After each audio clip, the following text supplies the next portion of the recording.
Les jeunes pousses sont attaquées par une espèce de ver. On les a traités et on attend le résultat.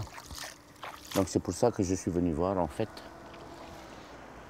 le résultat du traitement. Mais il se comporte bien mieux que la première fois. Déjà, il y a beaucoup moins de toiles d'araignée sur les jeunes pousses et les feuilles sont plus ouvertes qu'avant. Avant, elles étaient vraiment fermées par les toiles et là, elles sont en train de s'ouvrir.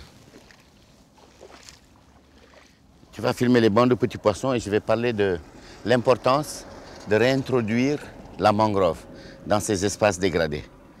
Parce qu'elle a un multiple rôle. En fait, elle sert à réguler le taux de salinité dans les sols, parce que nous sommes quand même dans des zones où il y a le fleuve qui est salé, le bras de mer qui entre dans le Casamance qui est salé et qui est en train de saliniser les champs de riz.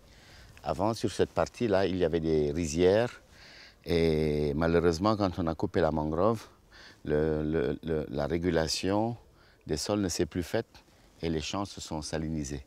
Donc elle a cette grande importance-là, mangrove. Et ensuite, elle a un autre rôle très important, c'est que dans ses racines, qui sont beaucoup de ramifications dans lesquelles vivent une profusion de micro-organismes comme des crevettes, des crabes, des coquillages, des acidies, des éponges.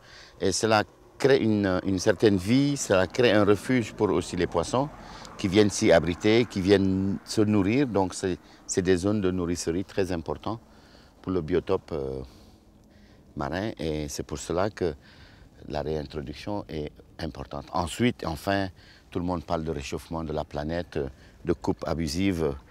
Donc je pense qu'il est de notre devoir d'apporter une petite contribution de l'homme qui exploite la planète vers la restauration de cette planète.